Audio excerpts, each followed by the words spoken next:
Paints માટેનો રાજ આપની પાસેથી થોડો વ્યૂ સમજવો છે.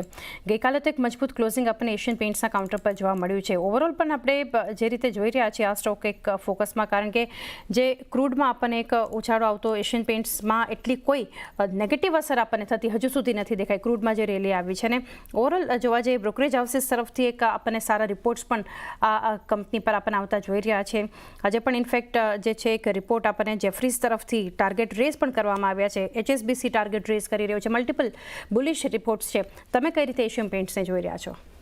તો ઓવરઓલ અગર આપણે જોઈએ કે જો એશિયન પેઇન્ટ્સનો જે સ્ટોક હતો એ ફોકસમાં હતો, કેમ કે આઈ ગેસ જે એના જો કોમ્પિટિટર હતા એને કોમ્પિટિશન કમિશનમાં એક રિપોર્ટ નાખી હતી કે એશિયન પેઇન્ટ્સ જો છે એ માર્કેટમાં આપણો જે બિઝનેસ વધારવા માટે એ મોનોપોલી કરે છે અને XYZ રીઝન્સ હતા.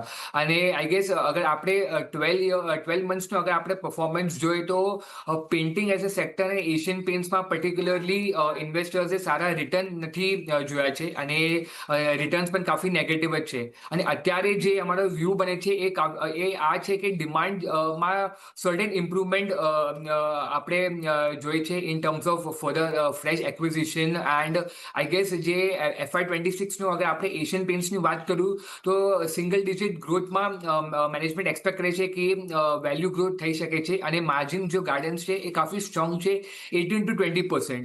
અને કેપેક્સમાં પણ મેજોરિટી જે બેકવર્ડ ઇન્ટિગ્રેશન છે એ કાફી સરસ છે ફોર એશિયન પેઇન્ટ્સ. અને જે રીતે તમે કીધું કે જે ક્રૂડ ઓઇલ છે એ જે basic raw materials Asian painting as a સેક્ટરમાં થાય છે અને જે ક્રૂડ ઓઇલ 65 to 70 બેરલના આસપાસ ટ્રેડ કરે છે, તો એના કારણે જે માર્જિન જે પ્રેશર છે એમાં કાફી જે માર્જિન્સ છે એ સરસ લાગે છે અને એમાં પ્રેશર નથી. તો ડેફિનેટલી માર્જિન્સ અગર ઇમ્પ્રૂવ થાય છે તો જે આપણે જે બોટમ લાઇન છે એમાં પણ જે પરફોર્મન્સ છે એ ઇમ્પ્રૂવ ડેફિનેટલી થશે.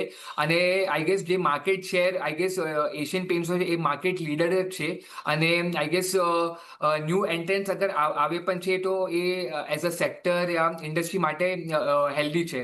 તો ઓવરઓલ આઈ ગેસ જે મેનેજમેન્ટનું ગાઈડન્સ પણ છે અને જે રીતે આઈ ગેસ ડિમાન્ડ ઇમ્પ્રૂવ થાય છે તો definitely on a paint sector અને આઈ ગેસ એશિયન પેઇન્ટ્સ અમારો વ્યૂ પોઝિટિવ જ છે. અને આઈ ગેસ એમાં I guess as a paint અગર આપણે જોઈએ તો જે મેગમની ઓર્ગેનિક્સ છે બીજો એક કંપની છે એ એગ્રો કેમિકલ્સ પણ છે, બટ એને ટાઇટેનિયમમાં એક જે એના જે સેગમેન્ટ છે એમાં એ લોકોએ ફ્રેશ એન્ટ્રી કર્યો છે. અને આઈ ગેસ જે ટાઇટેનિયમનો જો બિઝનેસ છે એ હાઈ એન્ટ્રી બેરિયર છે.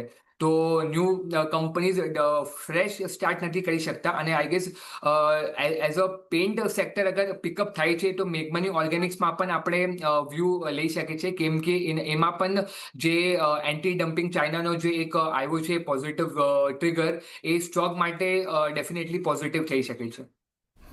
ઓવરઓલ એક વ્યૂ એશિયન પેઇન્ટ્સ માટે પણ અને મેગમની ઓર્ગેનિક પણ છે આ સ્પેસમાંથી તમે ધ્યાનમાં રાખી શકો છો. તો એ સાથે જ હવે